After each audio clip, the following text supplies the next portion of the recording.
taking the notes? Yes, sir. Yes, sir.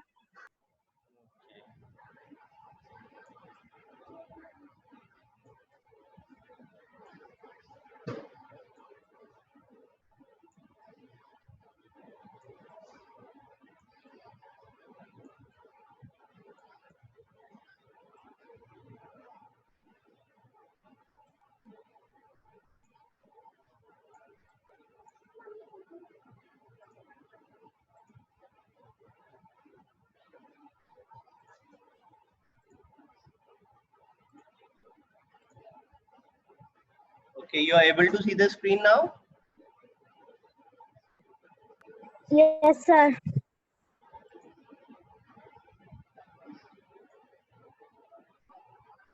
Okay, great. Now we were at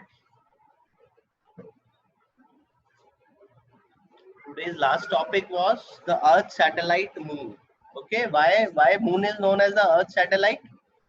कोई भी satellite किसी भी planet का होता है तो वो क्या करता है, वो उस प्लैनेट के चारों तरफ चक्कर लगाता है. तो सिमिलरली मून भी क्या है, रोटेट करता है अर्थ के चारों तरफ. And how much time does it take एक रोटेशन पूरा करने में, अर्थ का पूरा एक चक्कर लगाने में मून को कितना टाइम लगता है? 27 days and 8 hours. तो मून क्या है? It is a natural satellite of earth. एक नेचुरल सैटेलाइट है, ये आदमी ने नहीं बनाया हुआ, ये ऑटोमेटिकली एक नेचुरल सैटेलाइट है. Clear? And the distance of moon from earth is 3,84,400 kilometers away. Okay, that is the distance. And light takes how much time to reach earth from moon? It takes 1.25 seconds. Clear?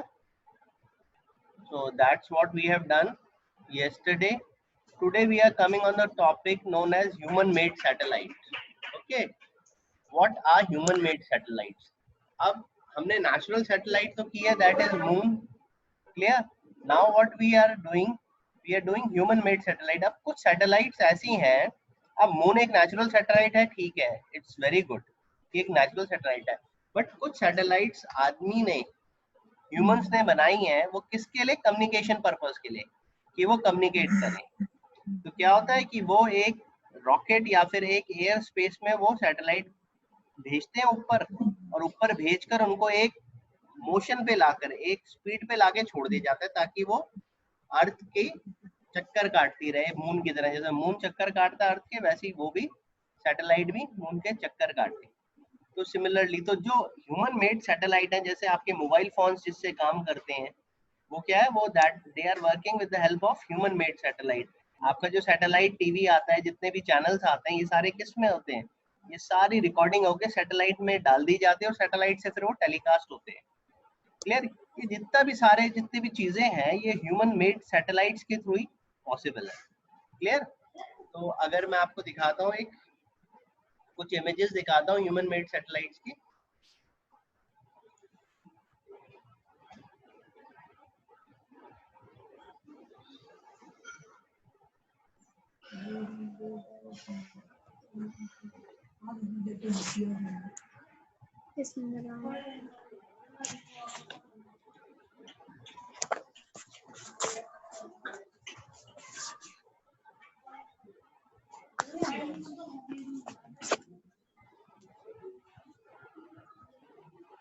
Okay, now you are able to see the images.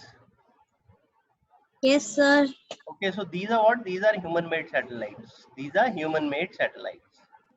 Clear? This is the image of a human made satellite की. Human made satellites इस तरीके से होते हैं. This is another image of a satellite. Clear? Likewise, these are the images of human made satellites.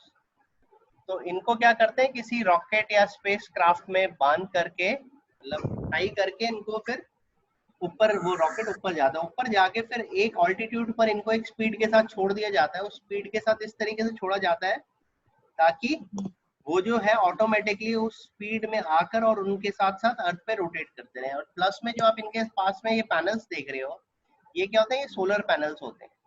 ये solar panels होते हैं, अंदर बैटरीज होती हैं, वो ऑटोमेटिकली इसमें लाइट पड़ती रहेगी, वो चार्ज होती रहेगी और ये काम करते रहेंगे. Clear? So that's how this satellite works. And इनकी लाइफ बहुत ज्यादा होती है, काफी सालों तक ये काम करते रहते हैं। एंड बाय द टाइम इनमें कोई मेल फंक्शनिंग या प्रॉब्लम हो जाती है तो उसकी जगह फिर दूसरी सैटेलाइट्स भेज दी जाती है। अब एक चीज और है, जस्ट फॉर अवर नॉलेज, अब इस सैटेलाइट को बनाने की क्या जरूरत थी? हम ये सारी मशीन्स मून पे भी तो भेज सकते थे। मून पर पे भेज कर भी तो हम कम्युनिकेशन और ये सब कर सकते थे, बट फिर हमने ये क्यों सैटेलाइट्स डेवलप करी? हमने ये सैटेलाइट्स इसलिए डेवलप करी क्योंकि जो मून का डिस्टेंस जो है अर्थ से वो बहुत ज्यादा है, वहां से सिग्नल भेजने और वहां से सिग्नल रिसीव करने जो है बहुत डिफिकल्ट होते हैं। तो दैट्स व्हाई ह्यूमंस ने ये सैटेलाइट डेवलप करी, क्योंकि ये जो है मून से कम डिस्टेंस पर है अर्थ के, बट ये हमारे को दिखाई नहीं देती। क्लियर? और दूसरी चीज, मॉर्निंग में इसलिए नहीं दिखती क्योंकि सन की रोशनी इतनी होती है कि कुछ दिखता ही नहीं आसमान में, और नाइट में इसलिए नहीं दिखती क्योंकि इनमें कोई अपनी लाइट नहीं होती। क्लियर? तो इनका जो डिस्टेंस है वो अर्थ से ऐसे डिस्टेंस पर है ये जहां से कम्युनिकेशन किया जा सकता है, they can communicate with each other. So that's why these are man made satellites, ये मैन मेड सैटेलाइट्स होती हैं। क्लियर? तो these are the photos of man made satellite, अलग अलग डिफरेंट टाइप की डिफरेंट तरीके की सैटेलाइट्स है ये, क्लियर? अलग अलग कंट्रीज ने बनाई हुई है। Clear? This is, these all are. Okay, now we are coming back to our topic.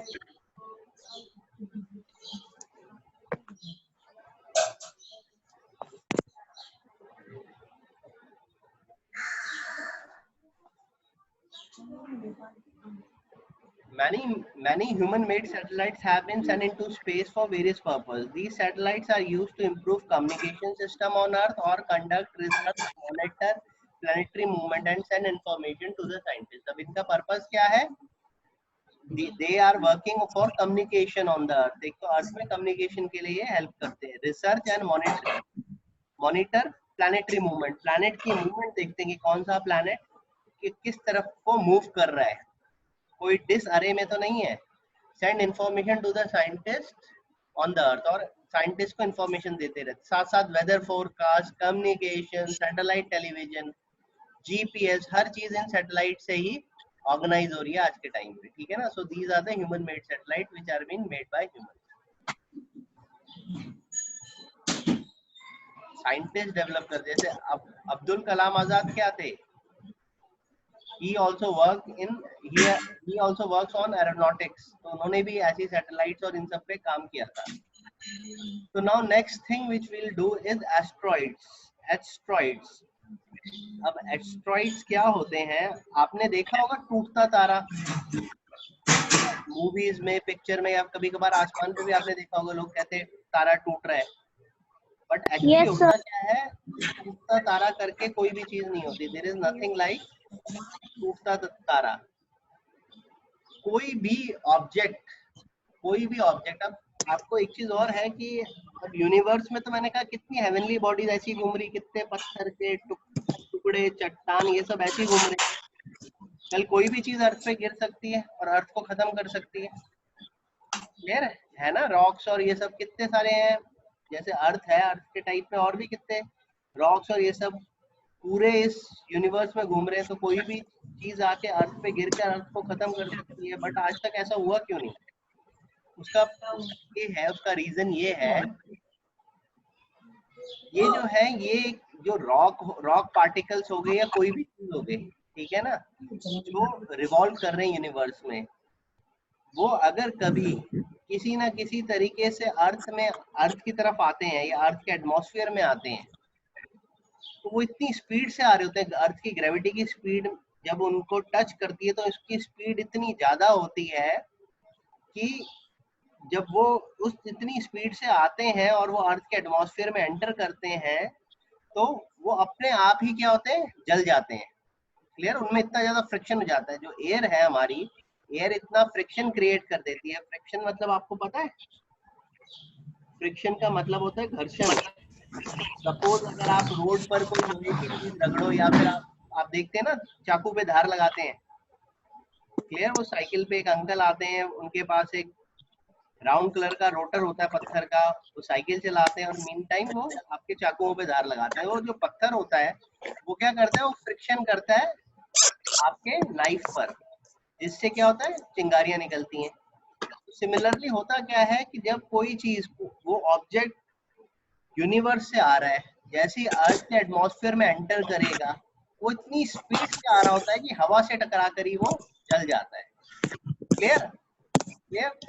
ये क्या होते हैं, दीज आर नोन एज, उन रॉक्स के पीसेस जो है, उन रॉक्स के पीसेस जब आते हैं तो वो क्या होते हैं, वो आके एक तरीके से वो खत्म हो जाते हैं एटमॉस्फेयर में आके। क्लियर। तो एक आपको ऐसे लगेगी कि कोई एक चिंगारी है, वो चिंगारी निकल रही है और उसके बाद वो खत्म हो गई है। So that are what, that are asteroids. ठीक है। ओके, तो यहाँ पे एस्ट्रॉइड्स के बारे में, वैसे ये मैंने आपको इन डेप्थ एक्सप्लेनेशन दी है इनकी, बट है क्या, ये मैं आपको यहाँ पर बताता हूँ जो आपके कोर्स में है। Asteroids are also known as planetoids. ये क्या, स्मॉल बॉडीज होती हैं प्लैनेट्स की, या स्मॉल रॉक्स के फॉर्म में होती हैं। The celestial body similar to the planet that revolves around the sun, और ये सन के चारों तरफ रिवॉल्व करती हैं। ठीक है, clear. In an elliptical orbit, elliptical orbit क्या होती है, एक तो सर्कल हो गया, और अगर आप सर्कल को थोड़ा ओवल शेप में कर दो तो that forms which shape, elliptical shape. जो ऑर्बिट्स होती हैं they are in elliptical shape, elliptical shape में होती हैं। They are not in proper circle की तरह नहीं होती हैं, they are like oval shape, oval shape की होती हैं, like the shape of an egg. Clear. Their orbit lies between the orbit of Mars. ज्यादातर जो एस्ट्रॉइड्स मिलेंगे वो आपको इन दो प्लैनेट्स के बीच में मिलते हैं, मार्स से लेके जुपिटर के बीच में काफी एस्ट्रॉइड्स हैं। There are about 40,000 such asteroids. कितने एस्ट्रॉइड्स हैं, 40,000 एस्ट्रॉइड्स हैं। The largest of which is Ceres. Ceres जो है, जो सबसे लार्जेस्ट एस्ट्रॉइड, सबसे बड़ा एस्ट्रॉइड है। These asteroids are believed to be the fragments of former planet that exploded after its formation. अब ये एस्ट्रॉइड्स क्या है, एक कोई प्लैनेट था जिसको एक बहुत, मतलब जिसको एक बड़ा प्लैनेट बनना था, पर वो प्लैनेट बन नहीं पाया, और वहां पर क्या हुआ, एक एक्सप्लोजन हुआ था जो बिग बैंग थ्योरी में हुआ था। तो उससे क्या हुआ, ये टुकड़े बचे हुए हैं प्लैनेट्स के, मतलब छोटे छोटे पत्थर के टुकड़े हैं। Clear. After its formation, so these are what, these are asteroids. अब यहाँ पर जो फोटो दी हुई है, क्या दिखा हुआ है, an asteroid entering the earth atmosphere. एक एस्ट्रॉइड जब कोई पत्थर का टुकड़ा अर्थ के एटमॉस्फेयर में आ रहा है, तो उसको एयर इतनी जोर से हिट कर रही है, आपको यकीन नहीं मानोगे, एयर इतनी जोर से उसको हिट करती है कि वो पूरा क्या हो जाता है, खत्म हो जाता है। मतलब अगर कोई भी स्पेस से कोई भी चीज हमारी अर्थ पे आएगी तो वो अर्थ तक नहीं पहुंच पाती। क्यों? क्योंकि जब वो एयर से टकराती है तो एयर से टकराने के बाद क्या, इतना ज्यादा फ्रिक्शन क्रिएट होता है कि वो चीज अपने आप ही जलकर क्या हो जाती है, खत्म हो जाती है। आपको बच्चे, आपको कल्पना चावला के बारे में पता है? आपने नाम सुना है कभी इनका? No sir. अच्छा, कल्पना चावला जो थी वो एक एस्ट्रोनॉट थी। वो इंडिया में ही, वो कुरुक्षेत्र की थी, इंडिया में उनका जन्म हुआ, बट वो फिर बाद में जाके अमेरिका में सेटल हो गई और अमेरिकन सिटीजन बन गई। क्लियर। तो she was an Indian American.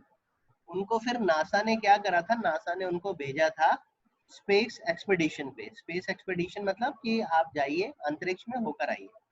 वो अंतरिक्ष में गई, जब अंतरिक्ष से वापस आ रही थी तो तब क्या हुआ, जो उनका जो स्पेस क्राफ्ट है ना, उसमें क्या होता है, उस स्पेस क्राफ्ट के बाहर जो है कुछ वो लगे होते हैं, कुछ शील्ड्स लगी होती हैं। शील्ड्स मतलब उनके बाहर जो है एक फोम लगा होता है, फोम टाइप में एक मटेरियल होता है, प्लेट होती है, जिसका पर्पस क्या होता है, जब आप अर्थ के एटमॉस्फेयर में एंटर करते हो तो आपकी इतनी ज्यादा स्पीड होती है कि अगर नॉर्मल लोहे का या एल्यूमिनियम का एयरक्राफ्ट होगा तो वो क्या होगा, ऐसे ही जल के खत्म हो जाएगा, जैसा ये एस्ट्रॉइड की फोटो में दिख रहा है आपको।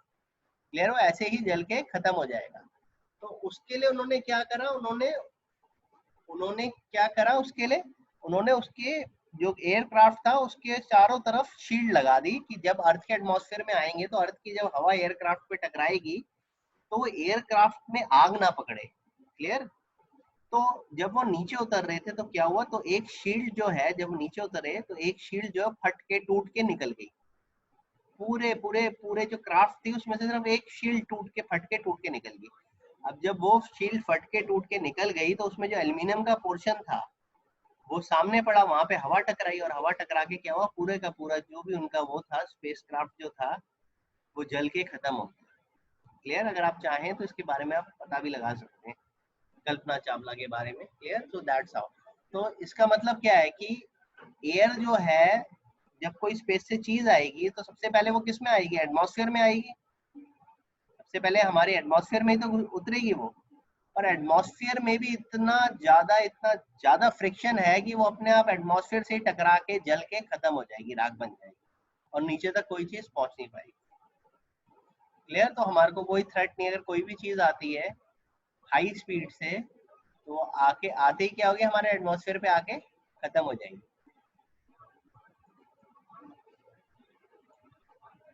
क्योंकि उसकी स्पीड इतनी ज्यादा होगी, वो जैसी एयर से कांटेक्ट में आएगी, एयर को टच करेगी, तो वो बर्न होनी शुरू हो जाएगी। क्लियर? तो those are what? Those are asteroids. तो एस्ट्रॉइड, ये बर्निंग एस्ट्रॉइड है। एक एस्ट्रॉइड एक रॉक का टुकड़ा जब अर्थ के एटमॉस्फेयर में आया तो क्या हुआ? बर्न हो गया। तो यहाँ पे बर्निंग एस्ट्रॉइड आपको दिखाया हुआ है। ये तो जनरली ये जो टुकड़े, रॉक के टुकड़े अर्थ की तरह और बाकी प्लैनेट्स की तरह घूमते रहते हैं। क्लियर? जैसे बाकी प्लैनेट्स रिवॉल्व करते हैं सन के अराउंड, ये भी घूमते हैं। बट कोई एक आध टुकड़ा कभी आ जाता है अर्थ पे, तो इस तरीके से वो खत्म हो जाता है। Next what we are doing? Meteoroids. Meteoroids are the small pieces of rocks that revolves around the sun. Meteoroids क्या है? स्मॉल पीसेस ऑफ रॉक्स है, रॉक के छोटे टुकड़े हैं जो सन के चारों तरफ घूमते हैं। Some of these particles enter Earth atmosphere with great velocity, due to which friction with the atmosphere they get heated up and start glowing. Some meteoroids burn out, but some are quite large and fall on the Earth's surface, creating a hole or a crater. They are then called meteoroids. The meteor craft in Arizona in United States of America has been formed by a large meteoroid. Okay, clear. अब meteoroids भी क्या है? ये भी एक rock के बड़े बड़े टुकड़े हैं जो सन के अराउंड रिवॉल्व कर रहे हैं। अब इसमें क्या है? कुछ तो है, कुछ वही चीज बताई हुई है कि जैसे ड्यू टू, यहाँ पे क्या लिखा है? Some of these particles enter Earth atmosphere with great velocity. कुछ पार्टिकल्स तो अर्थ के एटमॉस्फेयर में बहुत तेज स्पीड से आते हैं। अब बहुत तेज स्पीड से आने से क्या होगा? Due to friction with earth atmosphere they heat up and start glowing. और फ्रिक्शन में आके जब अर्थ के एटमॉस्फेयर पे टकराते हैं, फ्रिक्शन होती है, तो वो क्या होता है? वो ग्लो के, वो जल कर खत्म हो जाते हैं। Most of the meteoroids burn out, but some are quite large and fall on Earth. पर कुछ ऐसे होते हैं कि बहुत बड़े होते हैं, एटमॉस्फेयर पे टकराते नहीं, पर इतने बड़े होते हैं कि पूरा जल नहीं पाता, और कुछ हिस्सा उनका आके अर्थ पे गिर जाता है। तो ज्यादा तो नहीं हुआ, ये बहुत कम हुआ है, एक आध बार ही हुआ है। तो एक जो है, एक मेट्रॉइड जो है अर्थ पे गिरा था काफी टाइम पहले। वो कहाँ पे गिरा था? एरिजोना में। कहाँ पे? यूनाइटेड स्टेट ऑफ अमेरिका में। Has been informed by large meteoroid. काफी बड़ा मेट्रॉइड था, और वो जहाँ पे गिरा था, देखिए यहाँ पे फोटो में बताया जा रहा है कितना बड़ा गड्ढा हो गया था। क्लियर? इतना बड़ा गड्ढा हो गया था। क्लियर? तो एक मेट्रॉइड यहाँ पे फॉल करा था, बहुत बड़ा मेट्रॉइड जो एरिजोना में गिरा था अमेरिका में, उससे इतना बड़ा एक इम्प्रेशन पड़ गया था।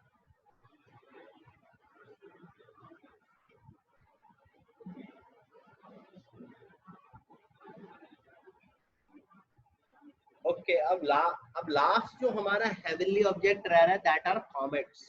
ठीक है? Celestial body. Comets are what? So comets are glowing celestial bodies that revolves around the sun. Comets क्या है? एक ग्लोइंग सेलेस्टियल बॉडी है जो सन के क्या करता है? चारों तरफ रिवॉल्व करता है। जैसे स्टार नहीं, स्टार में अपनी लाइट होती है, वैसे इसकी भी अपनी लाइट होती है। ये अपने आप ग्लो कर रहा होता है, और ये सन के चारों तरफ रिवॉल्व करता है। Clear? They are mostly made up of dust, ice particles and gases. ये जनरली किस चीज से बने हुए? डस्ट से, डस्ट या फिर आइस के पार्टिकल, या तो बर्फ के होते हैं, या फिर गैसेस, या फिर गैसेस होते हैं। क्लियर? गैसेस तो होंगी, ग्लो तो तभी आएगा जब गैसेस होंगी। When they approach sun, gases get heated up and they start glowing. और जब वो सन के पास जाते हैं, तो आपको यहाँ पे फोटो में दिख रहा है, जब वो सन के पास जाते हैं तो क्या होता है? जो गैस पार्ट होता है वो क्या होता है? गर्म हो जाता है। क्लियर? और गर्म होने के बाद वो क्या होता है? हीटअप हो जाता है। हीटअप मतलब ग्लो करना शुरू कर देता है। क्लियर? जैसे ये एक एग्जांपल दिया हुआ है कॉमेट का। क्लियर? इसमें कुछ नहीं है, डस्ट पार्टिकल्स है, आइस है, और उसके साथ साथ और क्या, गैसेस है। पर जब ये कॉमेट सन के पास जाएगा, तो सन के पास तो कोई भी चीज जाएगी तो क्या होगा, सन के पास कोई भी चीज जाएगी तो क्या होगा, वो तो ऑटोमेटिकली हीटअप हो जाएगी, गर्म हो जाएगी। तो सिमिलरली ये भी जब सन के पास जाएगा तो ये क्या होगा, हीटअप हो जाएगा। हीटअप होते ही क्या होगा, ये ग्लो करना, चमकना शुरू कर देगा। क्लियर? तो this is what, this is a comet. एक एक एग्जांपल जो बहुत कॉमन है, that is Halley comet. Halley comet जो है वो वो एक बहुत बड़ा एग्जांपल है इसका, कि हैली कॉमेट जो अर्थ पे दिखाई देता है वो अर्थ से होके जाता है। तो that is an example of a comet. Okay, and Halley comet,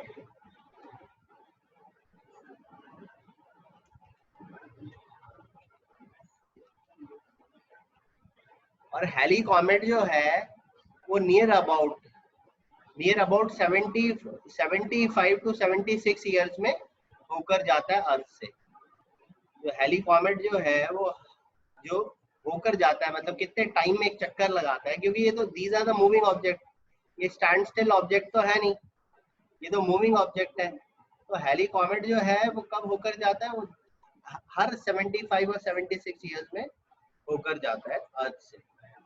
तो that is what, that is Halley comet. Okay, clear? So these are the, this is, अब हम एक बार एक छोटा सा क्विक रिकैप कर लेते हैं what today we have done in our chapter.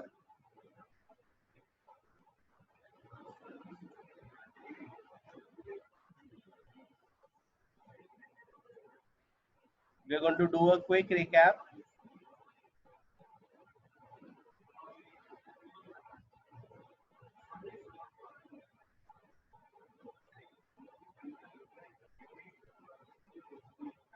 Okay, now let us see what all we have done in this chapter. First, let us see what we have done today. Okay, clear? We'll start from today. We have done comet. Comets are what? Comets are made up of what? They are made up of ice, dust particle and gases. और comet चमकता कैसे है? Comet get light when they approach sun. The gas get heated up and they start. Clear? So what are they? Are mostly made up of ice particle and gases.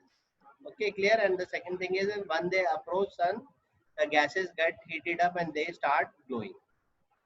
Okay, clear? And the example of comet is Halley comet. Okay, clear? That is there. Now, before that, what we have done, meteoroids are small piece of rocks, ठीक है, that revolves around the sun. पत्थर के टुकड़े जो सन के चारों तरफ घूमते हैं.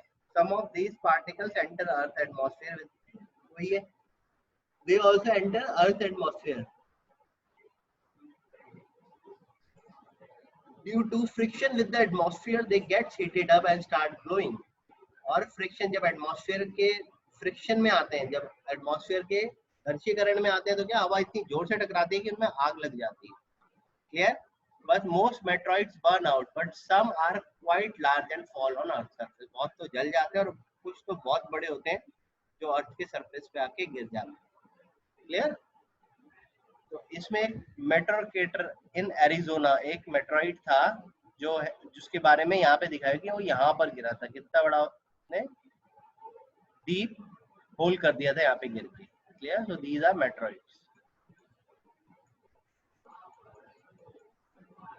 Asteroids, what are asteroid? They are known as planetoids. ये प्लैनेटॉइड्स कहते हैं इन्हें. छोटे छोटे, मतलब आप लगा लो एक बड़ा प्लैनेट बनना था जो बिग बैंग थ्योरी की वजह से टूटकर बहुत छोटे छोटे टुकड़ों में रह गया. ठीक है ना? they are similar, इनके जो कॉम्पोजिशन होते हैं, इनके रॉक्स और बाकी चीजें जो है, they are what, they are similar to planets. और planet that revolves around the sun in their own elliptical orbit, और planet के समान है और वो ऐसे है जो sun के चारों तरफ elliptical orbit में घूमते हैं. Their orbit lies between orbit of Mars and Jupiter. इनकी orbit कहाँ रहती है? मार्स और जुपिटर के बीच में. There are about 40,000 such.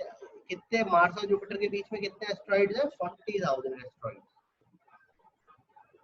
These asteroids are believed to be fragments of former planets that exploded after its formation. ये कहते हैं ये कोई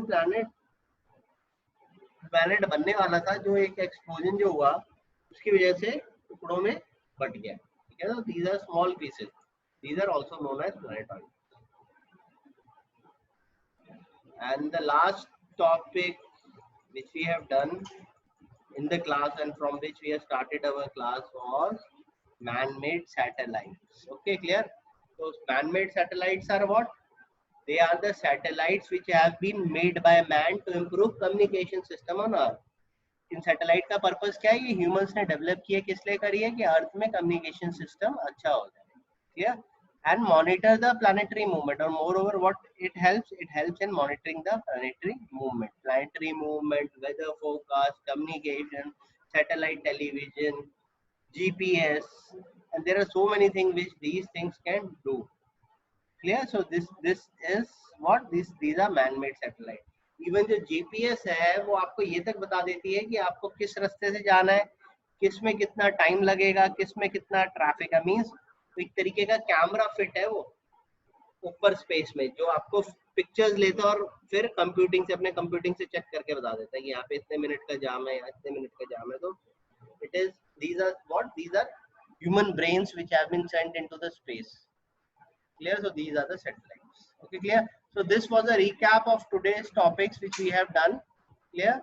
And now students, I will give you a work that what you have to do just to make this chapter more concrete. You have to make notes of all the topics which we have covered today. आपको इनके सारे topics के notes बनाने हैं. Clear? Along with the photos, pictures, diagrams, tables, and what all you can draw. Clear? So each and everything which you will write, try to make an image of that. Image आपके understanding के लिए बहुत important है copies में. So it will make, first of all it would be a good recreation. आप enjoy भी करोगे काम कर रहे हो, और उसके साथ साथ क्या होगा, once you are making an image along with the topic, you can retrieve. आपको याद जल्दी होगा, आपको देखते ही चीजें समझ में आएंगी, because we understand image very well. So now